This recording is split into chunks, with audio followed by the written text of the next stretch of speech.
Volumen. Buenas noches a todos. Este es nuestro quinto encuentro en el Club de Revistas.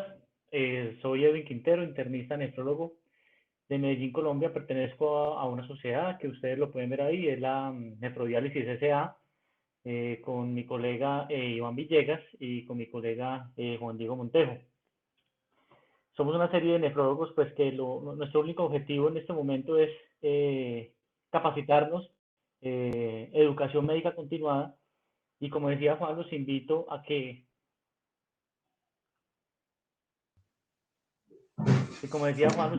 todos participemos en este club de revistas y que se incentiven cada 8 días a quien quiera presentar un artículo de interés, de impacto, y con mucho gusto será bienvenido acá.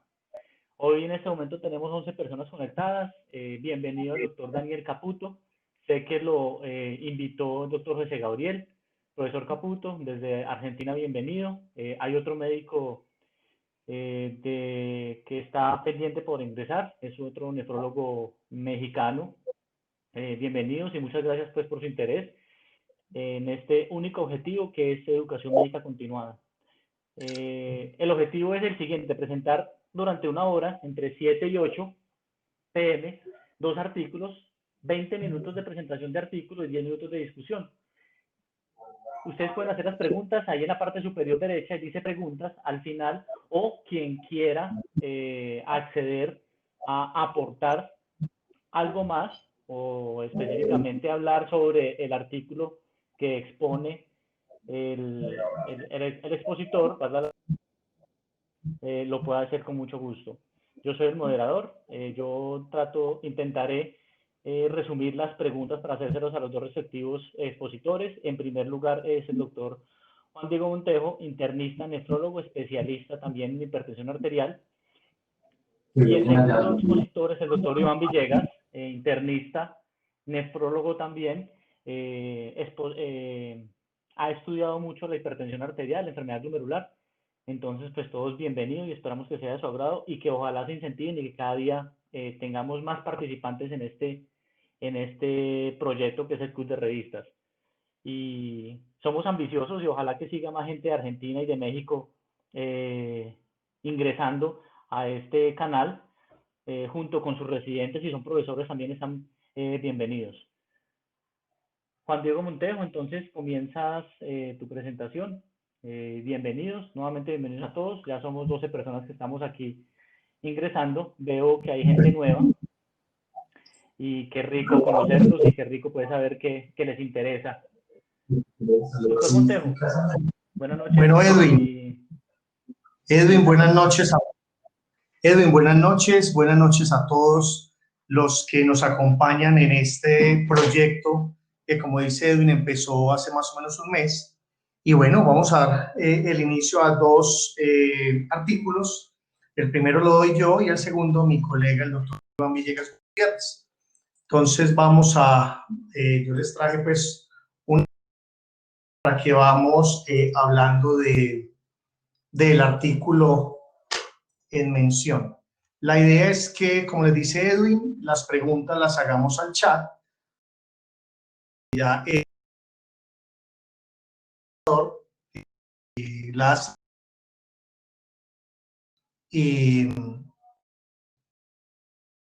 pues y hacemos la discusión al final.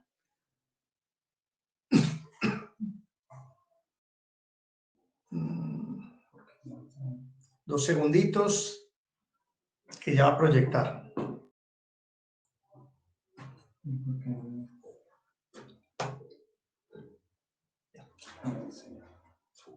Bueno, muy bien, entonces nuestro artículo se denomina, fue publicado en JAMA, en la sección de Medicina Interna de marzo 9 del 2020.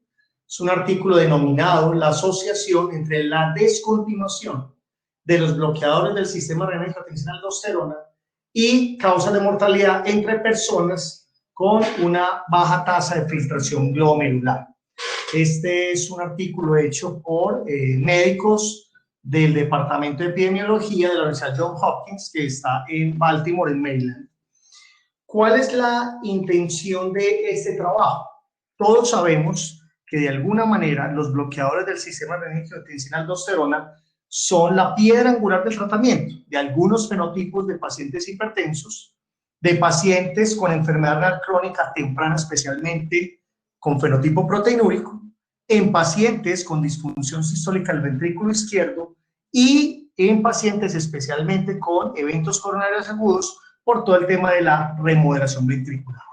Sin embargo, uno de los temores que siempre tenemos los médicos es aquellos pacientes que tienen una enfermedad donde situaciones como la hipercalemia o la elevación de la creatinina, mejor dicho, la disminución de la tasa de filtración glomerular, pues nos lleva a que descontinuemos esos tratamientos.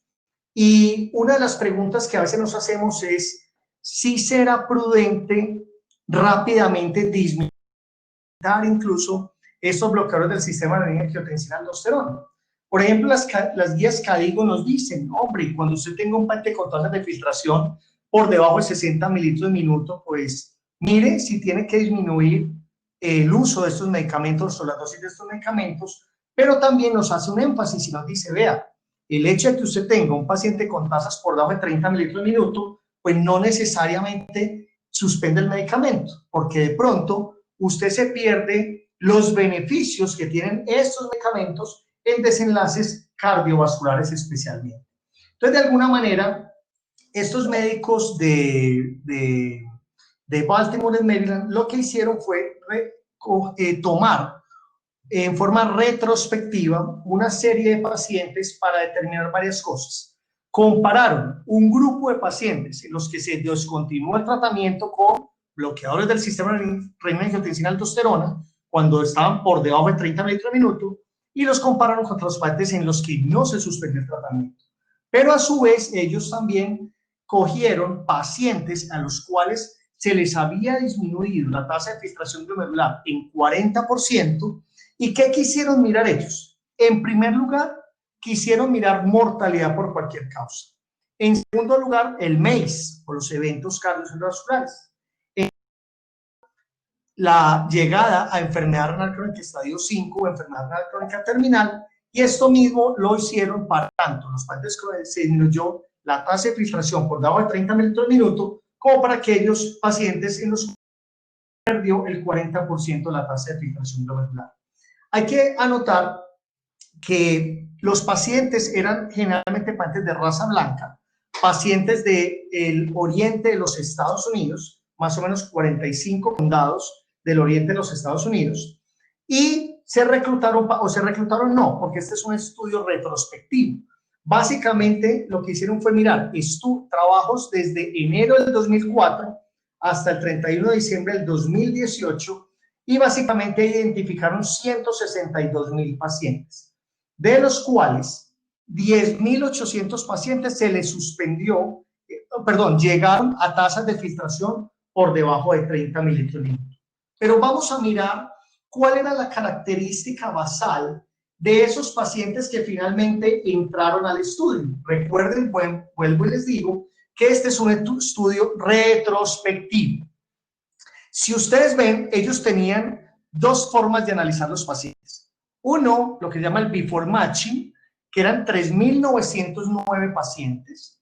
Básicamente descontinuaron la terapia 1,235 pacientes y continuaron con bloqueadores del RAS 2,674 pacientes. Pero ellos también hicieron una segunda parte del estudio que se llamó un Propensity Matching Score, que era tratar de tener en ambos grupos el mismo número de pacientes y trataban de que tuvieran las mismas características basales. Cuando hicieron el after matching, eran 2,410 pacientes, de los cuales 1,200 continuaron la terapia y 1,205 continuaban con la terapia. Ellos denominaron algo y es que cuando ellos identificaban la llegada a menos de 30 mililitros de minuto, contaban desde ahí 6 meses de tiempo en los cuales el paciente o continuaba con los bloqueadores del RAS o se les continuaban los bloqueadores del RAS. Si ustedes ven, vamos a mirar las dos partes, la tasa de filtración glomerular fue muy similar para ambos grupos. Los niveles de potasio, muy similar para ambos grupos. Aquí estamos hablando de las características basales. Algo muy interesante es que ellos también identificaron si los pacientes tenían enfermedad coronaria, falla cardíaca, diabetes o historia de un evento cerebrovascular, porque después quisieron ver si esta serie de patologías tenían alguna influencia en los resultados de lo que ellos querían observar. ¿Cuántos pacientes tenían enfermedad coronaria? Más o menos un 44%, falla cardíaca alrededor de un 30%, diabetes casi que un 50% para ambos grupos, y lo otro era que aquí está el tiempo en el que los pacientes entraron al estudio en 3 periodos diferentes, 2004-2008, 2009-2013 y de 2014-2019. Yo quiero que empecemos mirando, bueno, otro aspecto interesante es que además de estos puntos de desenlace primario y secundario, que les recuerdo, el primero era mortalidad, el segundo MACE, el tercero, llegada a enfermedad renal crónica estadio 5, ellos también quisieron mirar dos desenlaces adversos, que era hipercalemia, denominada como más de 5,5, o criterios de lesión renal aguda, que como era un estudio retrospectivo, básicamente era que en la historia del paciente estuviera el código, en Colombia es el CIE-10, que en Estados Unidos es el ICD, que básicamente es que tuviera criterios de lesión renal aguda o injuria renal aguda, como lo denominan allí. Entonces vamos a empezar a mirar qué sucedió. Si ustedes observan, entonces, estos son los primeros resultados. Vamos a mirar primero el grupo de los pacientes que tenían menos de 30 mililitros por minuto. Si ustedes observan, este era el grupo total, que eran los 3.600 pacientes, donde ustedes observan que la probabilidad de sobrevida fue mucho mayor para los pacientes en los cuales se continuó el tratamiento con bloqueadores del sistema renina-angiotensina-aldosterona. Y cuando se hacía el segundo análisis, que era ese propensity score matching, que no sé en español es como un pareamiento, digámoslo, de igualdad, si ustedes ven, conservaban lo mismo. Los pacientes en los cuales se continuó el bloqueador del sistema renina tenían una menor probabilidad de muerte. Entonces, ¿cuál fue el riesgo de disparidad? Fue de 1.39, es decir, hubo un 39% menos probabilidades de mortalidad en un seguimiento a 3 años, 3.5 años, para los pacientes en los cuales se continuó el tratamiento con bloqueadores de renina, angiotensina, aldosterona. Mírenlo aquí, 35% versus 29%. Miremos para el mes. ¿Cuáles fueron el mes? Infarto del miocardio, hospitalización por un evento coronario agudo, necesariamente no un IAM, y mortalidad por un evento cardiocerebrovascular. Si uno observa, cuando mira el full sample o la totalidad de los pacientes, que eran 3.600, una diferencia de MACE de 40% para pacientes que descontinuaron el tratamiento y 34% para aquellos pacientes que continuaron el tratamiento. Y cuando uno hace el pareamiento, también se conservaba una diferencia estadísticamente significativa de los pacientes que continuaban el tratamiento. Cuando uno mira el riesgo de disparidad, era de 1.37, o sea, un 37% menos de riesgo de un mes en 3 años para pacientes que continuaron el tratamiento con bloqueadores de RAS. Y algo muy interesante es que uno pensaría que continuar con los bloqueadores del RAS pues nos lleva más rápido a una enfermedad renal crónica estadio 5 o a la llegada de menos de 15 mililitros por minuto. Y la sorpresa es que cuando se analizaron ambas partes del estudio, con la totalidad del grupo y con el pareamiento, se observó que la llegada a enfermedad renal crónica estadio 5 fue similar. No hubo una diferencia estadísticamente significativa. El riesgo de disparidad fue de 1.19 con un intervalo de confianza que cruza el 1. O sea que fue igual la llegada a estadio 5 de ambos grupos. Cuando se miraba cuál es la influencia de las comorbilidades, se dieron cuenta que el hecho de que el paciente hubiera tenido un SB isquémico hemorrágico, una falla cardíaca o una enfermedad coronaria no influenciaba la descontinuación o continuidad de la renina-angiotensina-aldosterona. Sin embargo, cuando uno comparaba los diabéticos y los no diabéticos, sí hubo una diferencia en la que les recuerdo era de un 49%. O sea, que la descontinuación de los bloqueadores del RAS en la población diabética sí mostraba una mayor velocidad de progresión de la enfermedad renal crónica estadio 5, lo cual tenía un riesgo de disparidad de 1.56. Ahora bien, es cierto,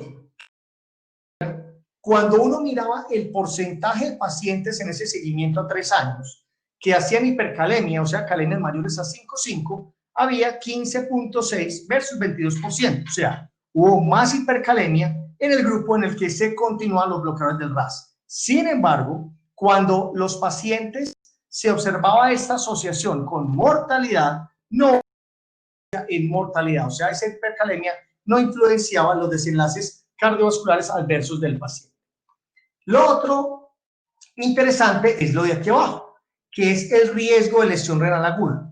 Cuando se hizo el estudio de apareamiento, de propensity score matching, se observó que las lesiones renales agudas fueron igual el grupo en que se continuó el tratamiento como el grupo en el que se descontinuó el tratamiento.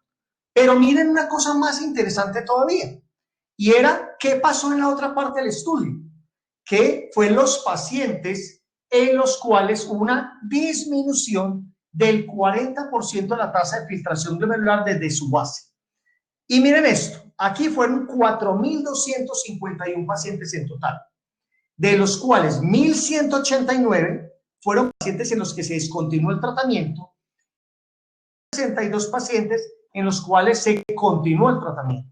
Cuando se vio qué pasó en términos de mortalidad, una 32% de mortalidad para los pacientes que descontinuaron el tratamiento, esto fue un seguimiento a 2.7 años, y de 20% para los pacientes en los cuales se conservó el tratamiento.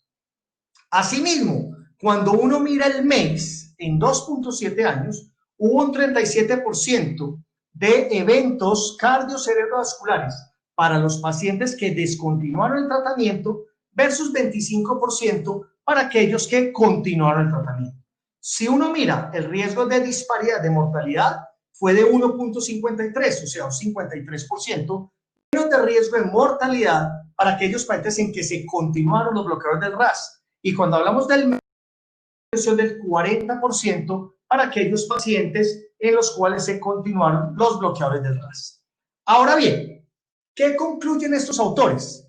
Básicamente ellos lo que dicen es que parece ser que hay un mayor riesgo de mortalidad, un mayor riesgo de eventos cardiovasculares o MACE para aquellos pacientes en los cuales cuando alcanzan tasas de filtración por debajo de 30 mililitros por minuto, se les descontinúan los bloqueadores del RAS. Y probablemente ese mismo patrón se observa en pacientes en los cuales hay disminución de la tasa de filtración glomerular de un 40%.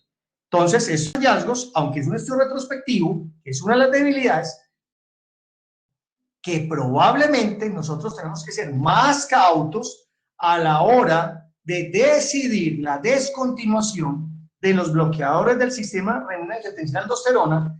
Aquí hay varios metaanálisis con IECAS, con ARAS, que nos han dado grandes beneficios, no solo en disminución de albuminuria, sino también en disminución de hipertrofia ventricular izquierda, en disminución de desenlaces cardiovasculares como falla cardíaca de inicio, o incluso en eventos coronarios y mortalidad por eventos cardiocerebrovasculares, lo cual de pronto sopesa o sobrepasa el riesgo eventualmente que tiene la hipercalemia, que es lo que nos asusta a veces en estos pacientes. Pero ojo, vamos a esperar los resultados de este excelente análisis que se llama el STOP-ACI Trial, que empezó reclutamiento en el 2016, terminó reclutamiento en el 2018, van a hacer un seguimiento a 3 años y probablemente tendremos resultados a finales de 2021, inicios de 2022, donde ellos lo que quieren mirar en 410 pacientes versus 410 pacientes en los cuales se les descontinúa la terapia o se continúa la terapia, y en un estudio prospectivo van a mirar qué pasa en estos mismos resultados: mortalidad de cualquier causa, MACE o llegada a enfermedad renal crónica estadio 5. Entonces, este trabajo, que es retrospectivo y tiene limitaciones por ser retrospectivo, sí de pronto, de alguna manera, nos alerta o nos abre los ojos que no podemos actuar a veces a la ligera, porque hay centros, por ejemplo, donde se dice que si el paciente llega a menos de 30 litros minuto, inmediatamente se le suspenden los IECAS o los ARAS por el riesgo de mayor progresión de la enfermedad renal, que aquí vemos que no fue verdad, o por el mayor riesgo de hipercalemia y los eventos asociados a la hipercalemia. Entonces, abramos la discusión, Edwin. Juan, excelente. Muchas gracias por tu presentación. Mientras que las personas hacen preguntas, tengo una serie de preguntas para ti. La primera, tú concluyes de que es ideal continuar los IECAS y los ARADOS a pesar de que la filtración glomerular cae por debajo de 30. Pero, ¿qué sucede en el escenario que te llega a la consulta un paciente hipertenso con depuración por debajo de 30? ¿Le inicias o no lo inicias los IECAS o los ARADOS? Habías hablado de la descontinuación pero el inicio en ese escenario, en enfermedad avanzada. Bueno, sí. Yo creo, Edwin, a ver, lo que pasa es que aquí hay que dividir los desenlaces que uno espera de un paciente en dos. Cuando usted tiene un paciente hipertenso con una enfermedad renal crónica avanzada, digamos que usted se plantea dos objetivos grandes. Yo creo que probablemente el menos importante a esas alturas sea la llegada a un estadio 5 de enfermedad renal. Porque muchas cosas que usted haga en un paciente con 20 o 25 metros minuto, pues controlar los factores de riesgo ya a ese nivel para que no llegue al estadio 5, pues ya no es tan fácil. Pero es que no podemos olvidar que el 80% de los pacientes con enfermedad renal avanzada se mueren por un evento cardiovascular antes de llegar a diálisis. Entonces, de alguna manera, lo que nosotros tenemos que pensar es que nosotros no solo vamos a manejar ese paciente para que progrese la enfermedad renal, sino para que de alguna manera disminuya los desenlaces cardiovasculares y de ahí manejar todos los factores de riesgo: presión arterial, glicemia, lípidos, peso, tabaquismo, todos los factores de riesgo tradicionales y no tradicionales que nosotros manejamos. Pero si uno mira estudios como el RENAL o el IDNT, acuérdense que esos estudios también tenían pacientes con enfermedad renal avanzada y ese grupo de pacientes también se benefició con esos medicamentos de los desenlaces cardiovasculares. Entonces yo creo que si usted tiene un paciente con 25 mililitros minuto, hipertenso, que no tiene bloqueadores del RAS, que tiene una calemia buena, hombre, yo creo que uno podría empezar un IECA, una ARA o una dosis baja y observar. Finalmente son pacientes que tienen que estar en un control muy estricto, muy seguido, y a lo mejor vamos a lograr una ganancia interesante. Excelente, en disminuir Juan. Desenlaces cardiovasculares. Iván y yo escribimos un artículo muy interesante sobre el deterioro renal tardío por bloqueo de angiotensina en enfermedad renal crónica avanzada, el síndrome de Lohr-Fab. ¿Qué opinión tiene sobre esto? Es decir, ¿en qué momento lo piensa uno para decir, oiga, paremos el IECA, paremos el ARA2, porque definitivamente lo vemos frecuentemente en pacientes en edad avanzada, ¿cierto? Que uno ve que la filtración glomerular va en descenso y que uno le quita el IECA y el ARA2 y que se estabiliza. Posiblemente no cae como la tendencia que estaba en ese momento, pero se estabiliza. ¿Vos qué opinas de esto?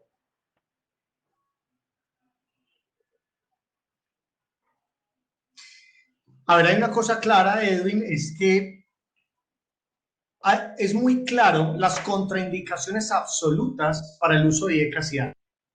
Estenosis bilateral de arterias renales, estenosis bilateral en riñón único, o incluso que si el paciente se cae más del 30% la tasa de filtración glomerular en las primeras 4 o 8 semanas, probablemente vamos a tener que suspender.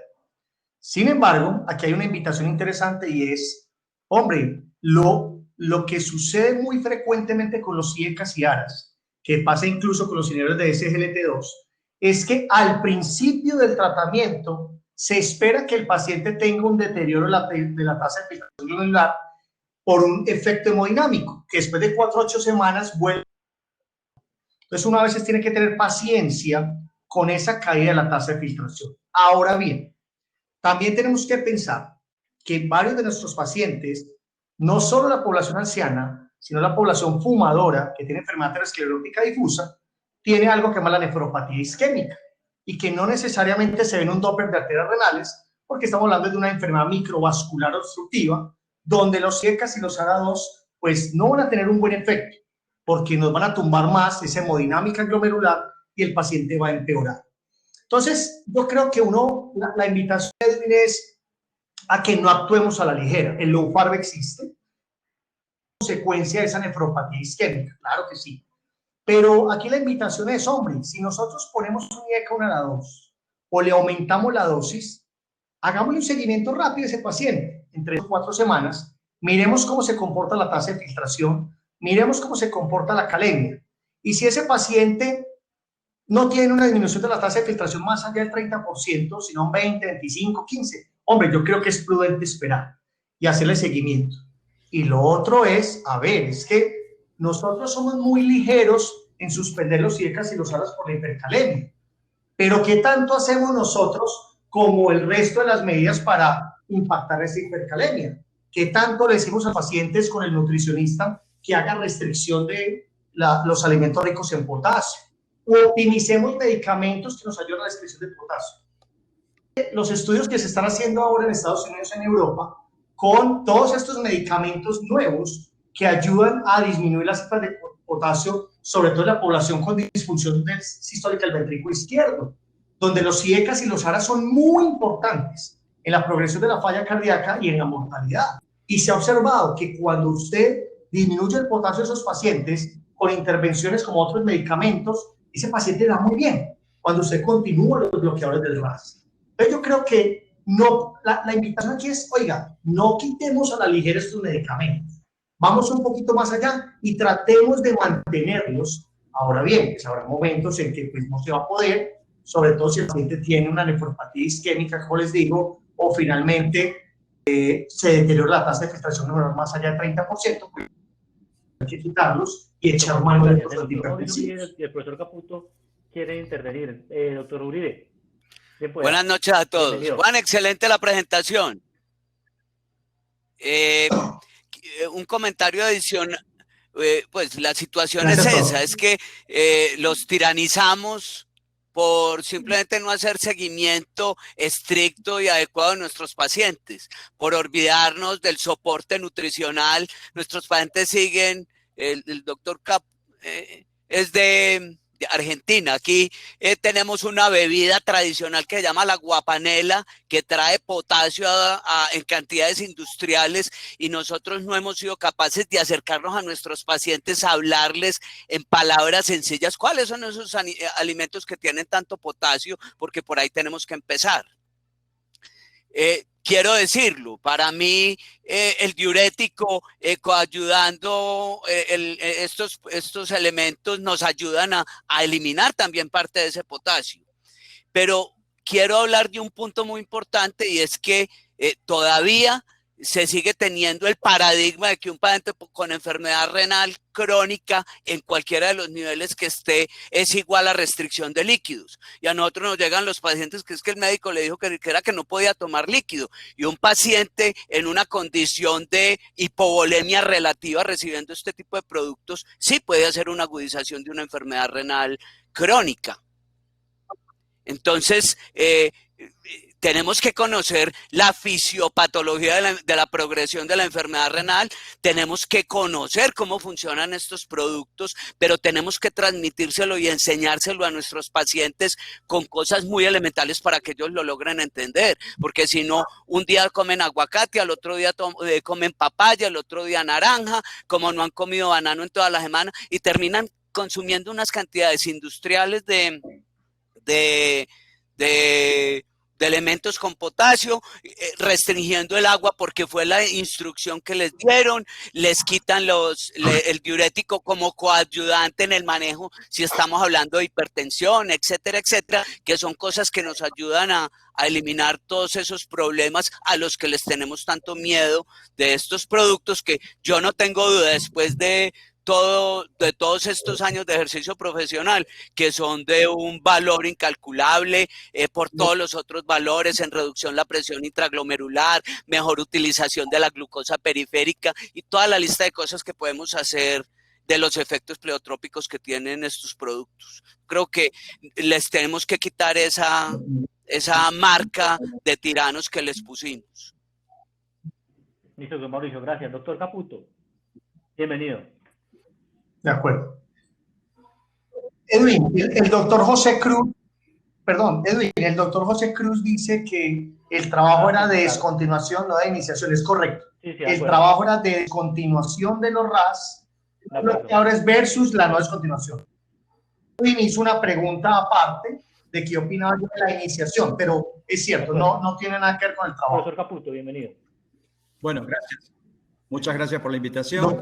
Primero que nada, felicitarte por la presentación, me pareció excelente la del trabajo. Una cosita sobre el trabajo puntualmente, yo ya lo había leído, y quizá una de las críticas que se le hace al trabajo es que no se conoce el motivo por el cual esta medicación fue discontinuada en ese grupo de pacientes.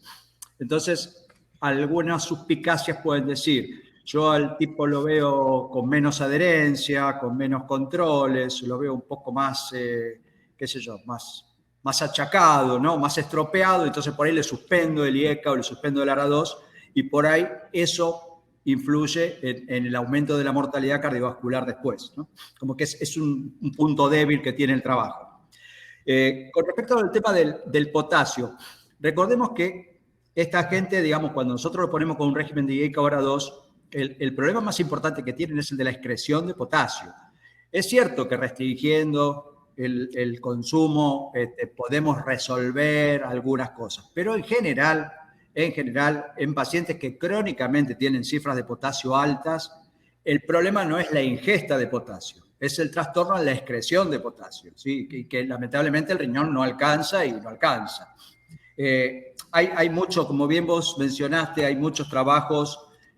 También la industria colabora, ¿no? Con todo el Partiromer, que sale una moneda en el tratamiento mensual de estos pacientes, aparte en forma crónica, ¿no es cierto? Porque imagínense que esto es para toda la vida, así que hay intereses comerciales seguramente de la industria en esto, pero bueno, se está fogoneando bastante el uso de Partiromer para justamente poder mantener esta medicación en los pacientes con enfermedad renal crónica. Y la otra cosa que mencionó el doctor, que hizo el comentario antes, que no recuerdo el nombre, sobre la importancia de, cuando nosotros le indicamos un IECA o una ARA2 a esta gente, es que ante la aparición de algún tipo de intercurrencia, rápidamente el paciente esté alertado para suspenderla. Es decir, el señor tiene 2 episodios de diarrea, un episodio de vómito, suspéndame el enalapril, suspéndame el sartán. Porque si no, cuando llega, va a llegar con una enfermedad renal mucho más reagudizada que la que tenía al principio, ¿no? Digamos, nosotros estamos anulando un mecanismo por el cual el riñón se defiende. Entonces, digo, en lo que es la prevención de la enfermedad renal aguda al ingreso al hospital, y es algo que yo sistemáticamente pregunto y lamentablemente los nefrólogos no hacemos, ¿no? Decirle, señor, si tiene fiebre, si tiene diarrea, si tiene vómito, si tiene cualquier causa de depresión de volumen, de pérdida de líquido extrarrenal, lo que fuere, suspéndame esta droga, porque con esto yo voy a hacer que llegue a la guardia del hospital con una creatinina un poco más baja que si la hubiese continuado. Sí, de acuerdo, profesor Caputo, muchas gracias. Juan, en aras del tiempo, vamos a seguir entonces con el doctor Iván Villegas. Doctor Iván, comencemos entonces con su presentación, Juan. Muchas gracias, excelente presentación y gracias al doctor Mauricio y al doctor Caputo por las intervenciones que hicieron. ¿Listo, Iván? Listo. Ya, aquí está. Profesor Iván, ¿quién puede? Bienvenido. Hola. Hola a todos. Bueno, Juan, montame mi artículo. Espere que aquí mi técnico especializado.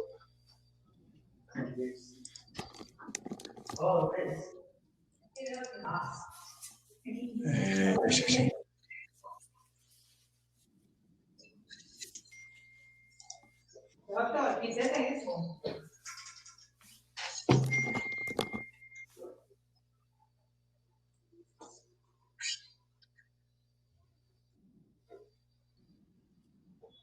Muy bien. Sí. Lo pongo a compartir.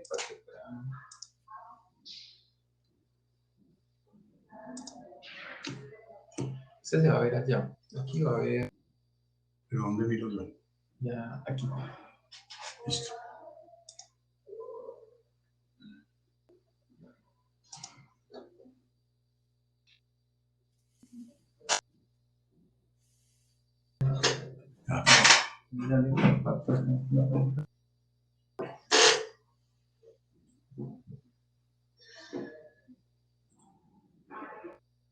Ampliate a ver si aquí dentro. Sí, ya está empezando a compartir.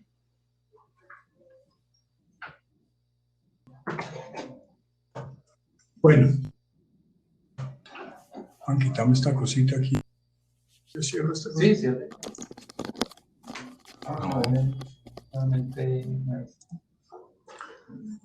Bueno, el artículo de esta noche, mi nombre es prólogo. Gracias a todos por estar aquí. Bienvenido, el doctor Caputo de Argentina. Nos honra con su... Voy a presentar un artículo que se llama Betabloqueadores y mortalidad en pacientes viejos o de edad avanzada con enfermedad renal crónica avanzada y falla cardíaca. Este artículo salió en junio en el NDT y es escrito por canadienses, y hecho por canadienses. ¿Por qué me pareció interesante? Me pareció interesante porque se relaciona mucho con el artículo que les presenté la semana pasada de exceso de información que muchas veces no sabemos de dónde viene y en medicina copiamos muchas cosas sin saber. Es John de Ottawa, del Instituto de Investigación de Ottawa en Canadá. ¿Por qué usa uno betabloqueadores en falla cardíaca? Pues hombre, porque reducen mortalidad. Los artículos ahí... ¿Qué hubo, Juan? ¿Qué pasa? Es que no se está viendo. ¿No? No. Listo. Perdón, esperen. Técnicamente tenemos un inconveniente, ya vamos.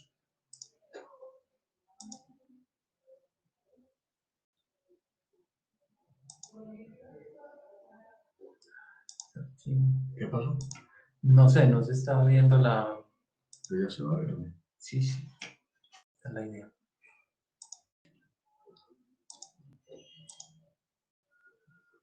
Por eso tengo ya para que nos demos cuenta, sí. Necesito que me digan si se ve. No, allí lo vemos. Se ve. Se ve su imagen. Listo, ya apareció, ahora sí. En modo de presentación, sí. No se ve nada, bueno.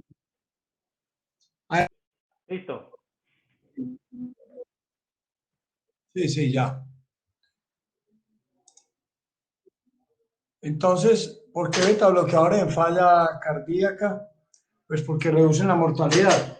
Hay muchos artículos como los que les muestro ahí de Packer, etcétera, de New England Journal, un artículo de los que llaman seminales, en el año 2001, u otros, el Copérnicos, etcétera, el Merit Heart Failure, de principios de siglo, que mostraban que realmente reducen la mortalidad.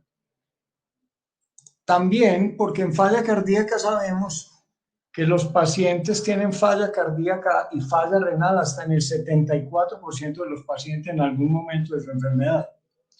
Y segundo, porque cuando llegan a estadio 4, aumenta mucho la mortalidad, el pronóstico es peor en estos pacientes. Desafortunadamente, si ustedes se van a los estudios, a la fuente de los estudios, la mayoría de pacientes de estadio 4 o 5 han sido excluidos. ¿Y qué se ha hecho? Se ha extrapolado el manejo de falla cardíaca de estadios iniciales a los pacientes en falla cardíaca avanzada. Esto quiere decir que no hay un mundo real, que los pacientes, Juan, se vuelven a dañar. Aquí tiene un saltico, pero no lo ven. Y por lo tanto, sí, ahí se ve bien. Y la otra cosa es que el 85% de los pacientes con falla cardíaca son los que llamamos hoy en día pacientes casi de la tercera edad, es decir, mayores de 65 años. Ustedes saben que con el COVID la gente mayor de 60 años ya empezó a ser vieja y eso es bastante peligroso, aunque no somos viejos, pero lo cierto es que así se está llamando para unas cosas en el mundo. Y la otra cosa, el número de los pacientes que han sido analizados de edad avanzada ha sido de insuficiente poder para los estudios, como lo demuestran McAllister y College. Entonces, este estudio que yo les voy a presentar me parece fantástico. Primero porque no hay comité de ética, no es que el comité de ética sea malo, sino que en este caso no era necesario. Segundo porque ellos encontraron lo que llaman un paciente incidente. Y el paciente incidente es aquel que tenía un diagnóstico de falla cardíaca y que en el siguiente año nuevamente lo volvía a ver a alguien con el mismo diagnóstico y eso tenía un 97% de especificidad para el diagnóstico de falla cardíaca. Era paciente nuevo. ¿Qué hicieron ellos? Estos pacientes de Canadá, en Ontario, que es donde está Montreal, los mezclaron con el registro canadiense de reemplazo de órganos. Entonces ya tenían pacientes con falla cardíaca y que estuvieran en algún tipo de reemplazo renal. Sacaron esto de la base de datos de personas registradas en Ontario. Miren que hasta aquí es un tipo sentado en un computador. No ha ido a una berraca clínica por ningún caso. Y mire todo lo que lleva. Una base de datos.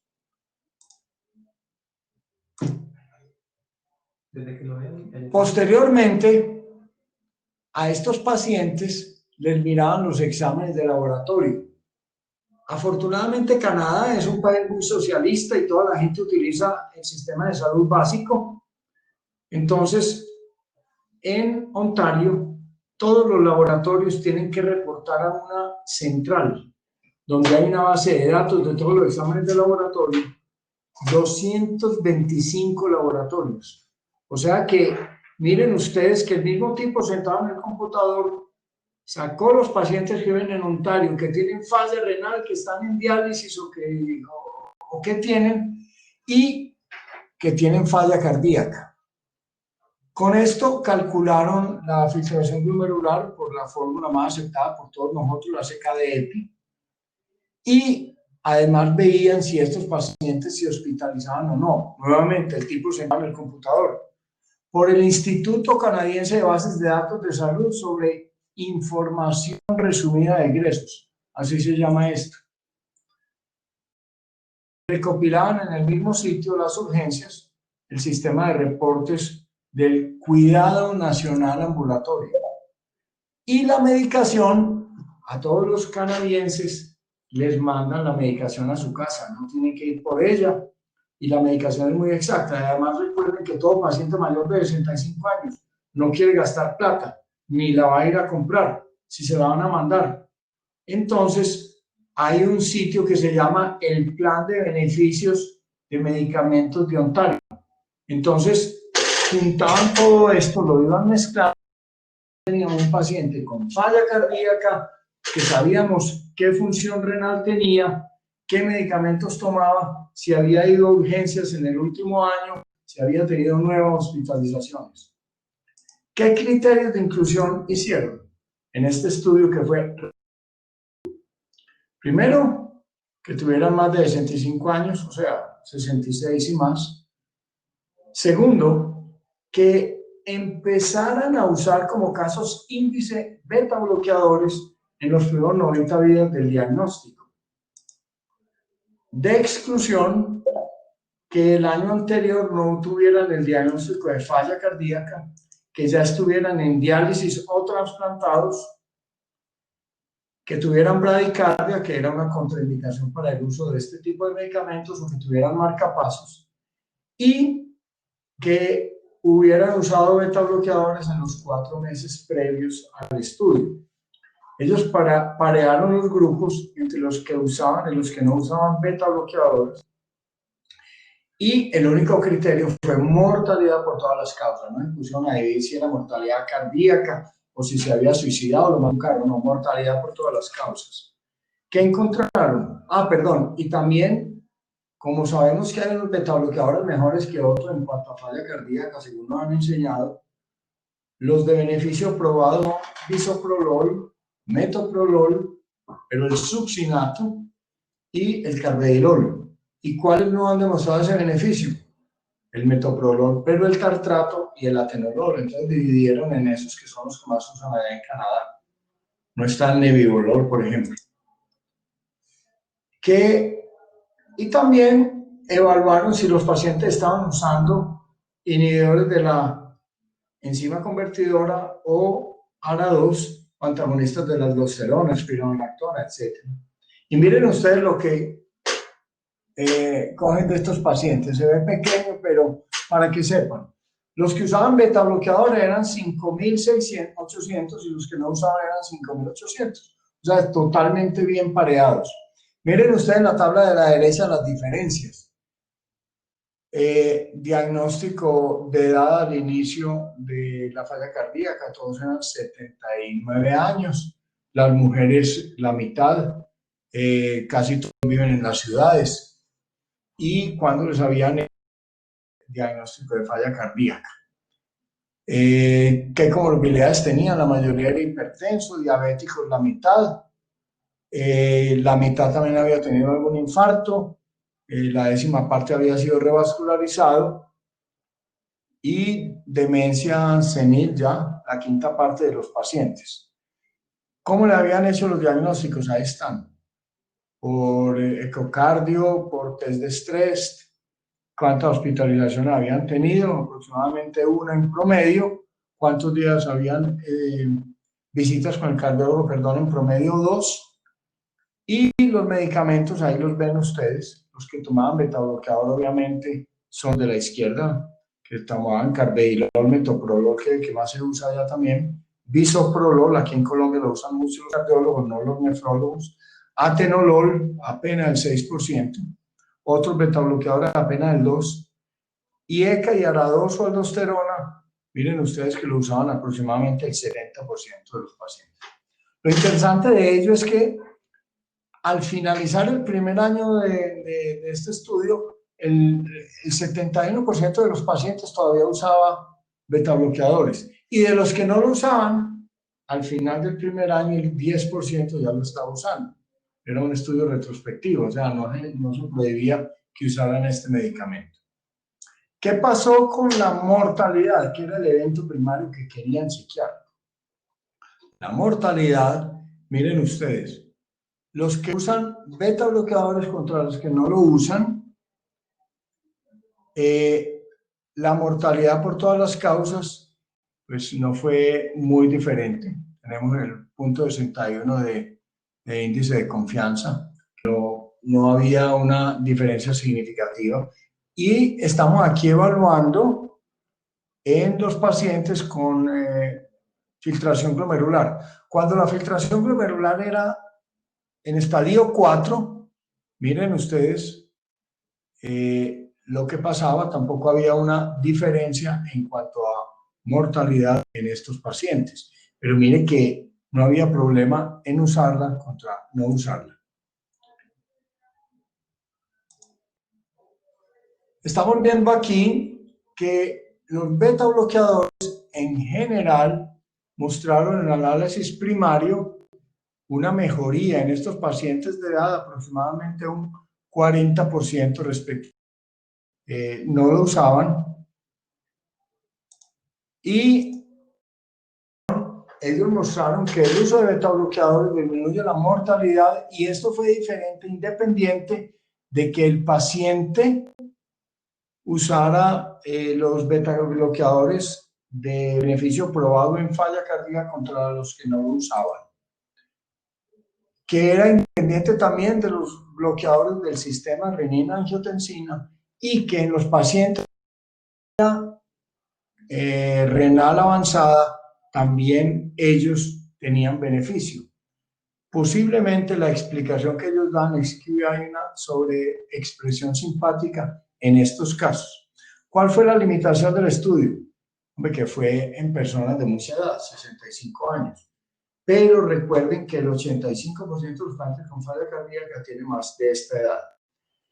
No saben por qué los cardiólogos y los médicos que vieron a los pacientes no usaron los betabloqueadores sabiendo que los beneficiaban. No tuvieron en cuenta la fracción de eyección, problema grande, que el estudio queda limitado porque lo único que sabemos ahora es que se pueden usar sin problema en estos pacientes con fracción de eyección reducida. ¿Y qué pasará con los de fracción de eyección conservada? Pues en este específico tipo de pacientes con el estadio 4 no lo sabemos. Lo que es cierto es que ellos dicen que la mortalidad por todas las causas será más seguro que esta mortalidad cardiovascular en la base de datos. Entonces, ellos dicen que el uso de betabloqueadores en los pacientes ancianos mayores de 65 años con falla renal avanzada y falla cardíaca con fracción de eyección baja es muy bajo y que los estudios que se han hecho hasta ahora han sido extrapolaciones en pacientes que tienen diagnóstico de falla renal más temprana y que por lo tanto estos pacientes se benefician, pero ya sabiendo que sí hay un beneficio cardiovascular importante y por lo tanto entonces los pacientes pueden usarla en cuanto a mortalidad porque se sigue disminuyendo y esto es otra de las cosas que yo hablaba la semana pasada que se llama infodemia y es que a veces tenemos mucha información pero no estamos sabiéndola usar y muchas veces extrapolándola de otras cosas. Entonces, en resumen, para todos, es la primera vez que un artículo, así sea retrospectivo, muestra en pacientes mayores de 65 años con falla renal avanzada que tiene el mismo beneficio de los bloqueadores, sean selectivos o no selectivos, para disminuir mortalidad que en los pacientes que tienen una falla renal más leve. Y me pareció muy interesante el diseño, porque fue un tipo sentado detrás de un computador, una base de datos absolutamente completa en Canadá, lo cual aquí en Colombia tenemos algunas cosas, algunas nuevas EPS que están haciendo esto, pero hay que tener bases de datos nacionales más consolidadas que comprometan historias clínicas únicas en la nube y que comprometan que todos los laboratorios envíen a un laboratorio eventual para una base de datos Doctor, general. muchas gracias. Dos preguntas. Muchas gracias. Abierto para discusión. La primera, si había pacientes en soporte dialítico, y la segunda era qué porcentaje de pacientes se le administraban antagonistas del receptor de aldosterona o ahorradores de potasio. Y si se rayaron, porque es que va muy de la mano con el artículo previo, a ver, para mirar lo de la hipercalemia, que uno de los grandes problemas actualmente es que, no sé si en Argentina sucederá, pero aquí llega mucho paciente con urgencia dialítica precisamente porque reciben espironolactona o eplerenona o amiloride con lorazepam y betabloqueador que de una u otra manera también son generadores de hipercalemia.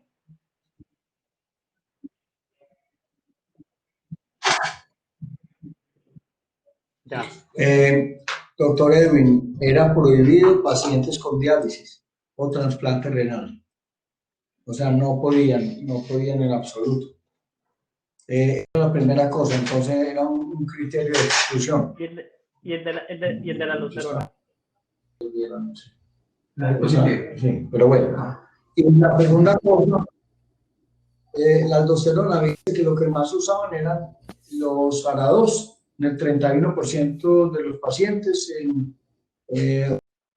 usaba IECA y un 5% usaba los espironolactona y esto. O sea, más o menos un 65-70% de los pacientes usaban esto. Doctor Caputo y luego el doctor Mauricio.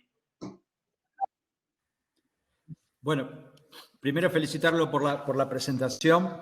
Me parece que había por ahí como una simplificación de que un señor atrás de una computadora hacía todo esto. Me parece que es más complejo, digamos, es lo pertinente en un país desarrollado donde está todo tan bien registrado y como bien vos dijiste, le llevan el medicamento a la casa y está, ¿no? La prescripción está registrada, la consulta médica está registrada. Sí, si no vienen, te van a buscar a tu casa. Es decir, es un sistema mucho más complejo, me parece, ¿no? Es interesante de todas maneras. Yo vivo discutiendo con otros especialistas, a veces, por ejemplo, con los cardiólogos. Uno le lleva a un abuelito que está haciendo diálisis, que tiene 85 años y lo agarra el cardiólogo y dice, tiene una FA, hay que anticoagularlo, ¿no es cierto? Y yo digo, pero ¿estás seguro que hay que anticoagularlo? Y entonces digo, porque una cosa es anticoagular a un señor que tiene 50 años y tiene una FA, y otra cosa es anticoagular a un abuelito que está en diálisis y que tiene 85 años. Y este trabajo muestra exactamente eso, ¿no es cierto? Que cuán aplicables son muchas de las cosas que son tomadas como verdades absolutas a nuestra subpoblación de pacientes con enfermedad renal, ¿no? Digo que son distintos. Así que el trabajo me parece que es muy original, está muy piola y me parece rescatable. Gracias, doctor Caputo. Iván. Sí, doctor. Caputo, gracias, sí. Respecto a eso, yo no quiero minimizar la acción del investigador. Sí. Yo quiero antes decir la brillantez de que un tipo sentado detrás de un computador, pero pensando, puede hacer cosas fantásticas en las bases de datos como nos las merecemos, como se deberían hacer. Una persona con una mente bien puesta en un computador, sabiendo manejar estadística y bases de datos, hace bellezas. Y miren un trabajo tan grande, este trabajo usted yéndose a buscar historia por historia, registro por registro, como hacíamos a la antigua, no se va a lograr hacer con 2.000 pacientes como tiene este estudio. Entonces, felicito a los canadienses y lo que hice traer precisamente por hacer estudios de impacto que puedan tener más impacto. Bien, bien. Y esto sería un foro. Doctor Uribe. Súper, me gustó mucho la presentación, Uribe. Iván. Solamente un comentario para la vida diaria.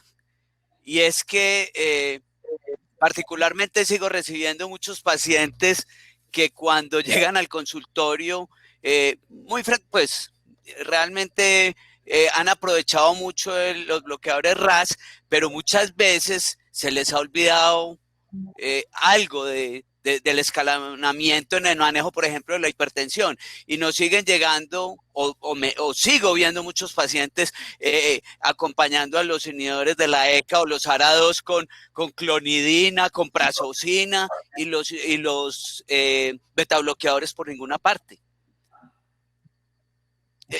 Era simplemente para decir eso. Tenemos muchos productos muchos de nuestros productos que nos sirven para beneficiar en diferentes frentes de lo que nuestros pacientes con tanta comorbilidad tienen, y en nuestra vida diaria, por lo menos yo lo puedo decir, todavía siguen llegando muchos pacientes utilizando productos de segunda o tercera línea como productos de primera línea, y habiendo productos que nos pueden ayudar en muchos otros de los frentes de nuestros pacientes.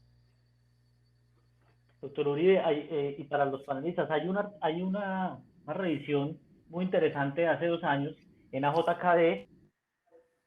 Hablan sobre el uso de betabloqueadores específicamente en población en diálisis. Y es muy interesante, dicen que los pacientes en diálisis deberían de usar todos betabloqueadores, debido a que los pacientes que manejaban frecuencias cardíacas por encima de 80 tenían un incremento en el riesgo de mortalidad, ¿sí? Entonces, en ese escenario, digamos que, como usted bien lo dice, hay otros medicamentos, pero principalmente el uso de beta-bloqueadores y más aún esos pacientes que están en diálisis y que tienen una enfermedad cardiovascular, en la gran mayoría de los pacientes, es muy beneficioso y se ha demostrado que hay una disminución en la mortalidad específicamente en este tipo de pacientes. E incluso también disminuye el riesgo de arritmias, pues para tenerlo también en consideración para pacientes en diálisis. Doctor Caputo, ¿alguna intervención? No, impecable. Doctor Iván. Pues no sé,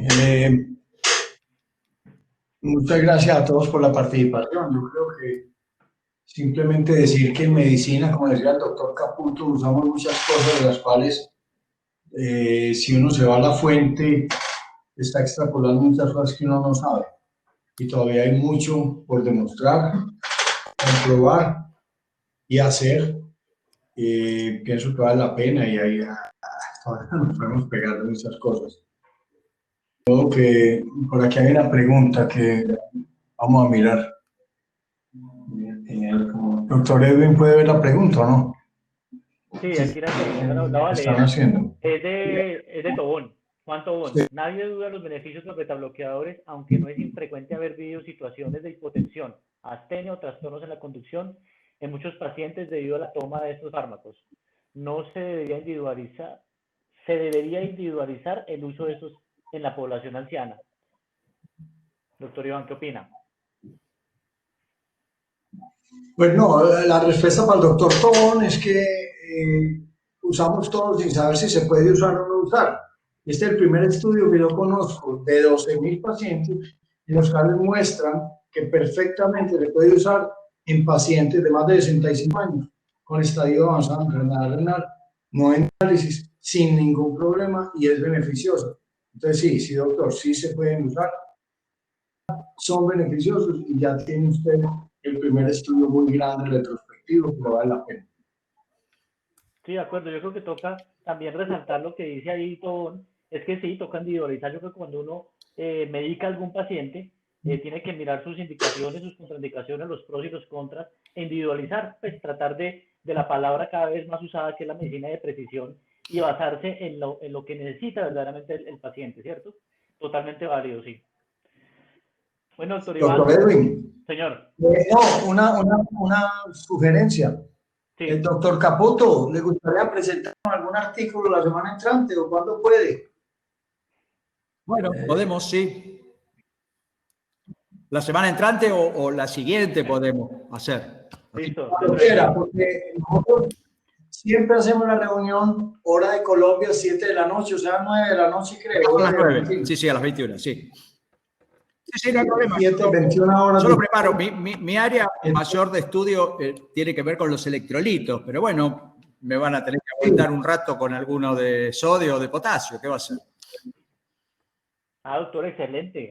Muy interesante. Si quiere, doctor Caputo, para dentro de 15 días hacerlo a mansalva, como decimos aquí en Colombia. Listo, dale, en 2 semanas. Me comprometo en 2 semanas a presentarles alguna cosa novedosa de electrolitos. Sí, excelente. Hacemos más o menos una presentación de unos 15 minutos, como usted vio, y de modo que podamos hacer otros 15 minutos de discusión. Perfecto. Comprometido.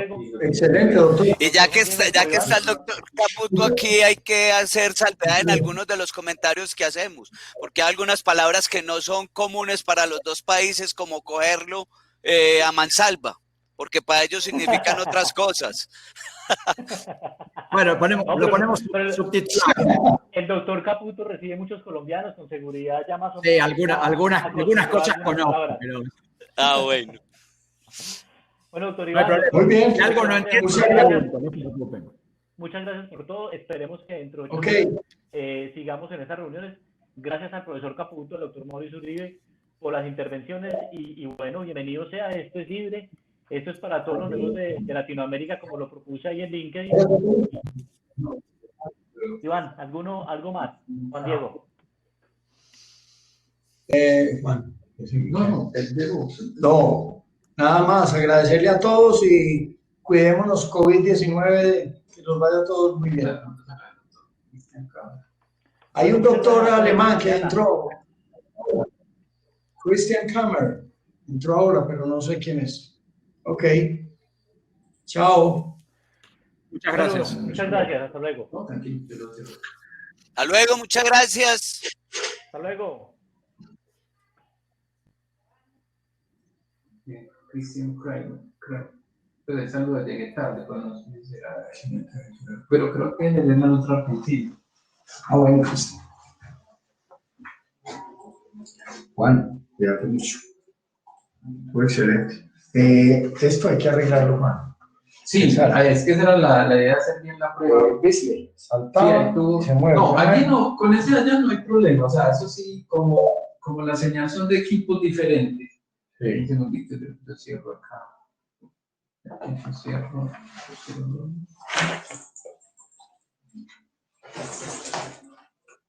La otra cosa, Juan, es que tenemos que poner luz de allá para acá, una lámpara cualquiera, de luz blanca, ¿sí?